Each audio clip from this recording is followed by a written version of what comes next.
Congress party దివాలా కోరుతనానికి ముఖ్యమంత్రి వ్యాఖ్యలే నిదర్శనమని కేంద్ర మంత్రి పార్లమెంట్ సభ్యులు బండి సంజయ్ పేర్కొన్నారు.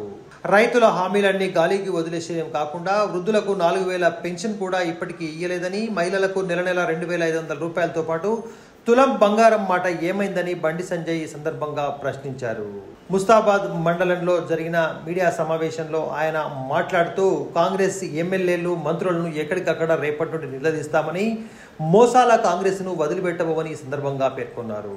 రాహుల్ సమాధానం చెప్పి తీరాల్సిన ప్రశ్నలు అనేకమున్నాయని, రాజీవ్ రహదారిపై కాంగ్రెస్ వన్నీ జూటా మాటలేనని ఈ సందర్భంగా పేర్కొంటూ కమిషన్లకు కకుర్తిపడి నాసిరకం పనులు చేయించిన ఘనత కాంగ్రెస్ పార్టీదే అని సందర్భంగా ఆయన తెలిపారు.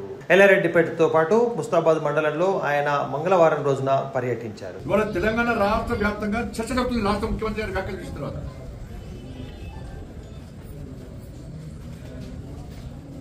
కేంద్రం ఏమి ఏమి అన్ని కేంద్రం ఇచ్చాక మీరు చేసేది ఏంది?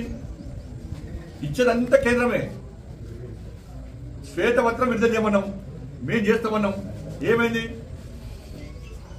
వాళ్ళు నిన్న కూడా 6000 కోట్ల రూపాయలు అభివృద్ధి పనులు ప్రారంభించారు. నిన్న ఒక్క నేషనల్ హైవేస్ కే తెలంగాణ రాష్ట్రంలో 1,25,000 కోట్ల రూపాయలు ఖర్చు పెట్టాం. నేషనల్ హైవేస్ కే,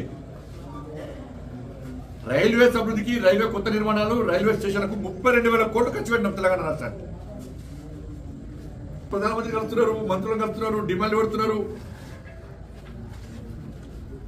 నిన్న కోమరెడ్డి వెంకటరెడ్డి కృతజ్ఞతలు చెప్పారు నితిన్ గడ్కరీ గారికి.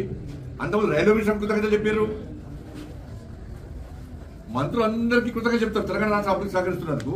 మళ్ళా ఉల్టా చెప్తున్నారు. అన్నబద్దాలి. నిన్న ఒక మంత్రి రాసిండు, ఏది ఈ రాజు రహదారి, హైదరాబాద్ నుంచి మంచిర్యాల వరకు రాజు రహదారి. ఇది నాకు కేంద్ర ప్రభుత్వం రాజు రహదారి నిర్మిస్తలేదట. ఎంత झूठा మాటలంటే, రాజీవ్ రహదారిని నిర్మించింది కాంగ్రెస్ పార్టీ రాష్ట్ర ప్రభుత్వం. ఈ టెండర్ పెట్టింది కాంగ్రెస్ పార్టీ ప్రభుత్వమే. పనులు ప్రారంభించింది కాంగ్రెస్ పార్టీ ప్రభుత్వమే. దాన్ని పాముడక వంకర తిప్పింది కాంగ్రెస్ పార్టీ ప్రభుత్వం హయాంలోనే. క్వాలిటీ లేకుండా పనిచేసింది కాంగ్రెస్ పార్టీ హయాంలోనే. క్వాలిటీ లేకుండా పనిచేస్తున్నారని చెప్పి విచారణ జరిపింది కాంగ్రెస్ పార్టీ హయాంలోనే. ఇప్పుడు ప్రజలు పడుతున్న ఇబ్బందులకు కారణం కాంగ్రెస్ పార్టీ ప్రభుత్వమే. ఆ కాంట్రాక్టర్ కు 2036 వరకు అగ్రిమెంట్ రాసిచ్చింది కాంగ్రెస్ పార్టీ ప్రభుత్వమే. ఇప్పుడు దాన్ని జాతీయ రహదారిగా చేయాలి. ఏమైంది? పేపర్ ఇప్పుడు 2022 పేపర్ పడతాను. 2022లో అధికారికంగా సమావేశం జరిగినప్పుడు రాష్ట్రానికి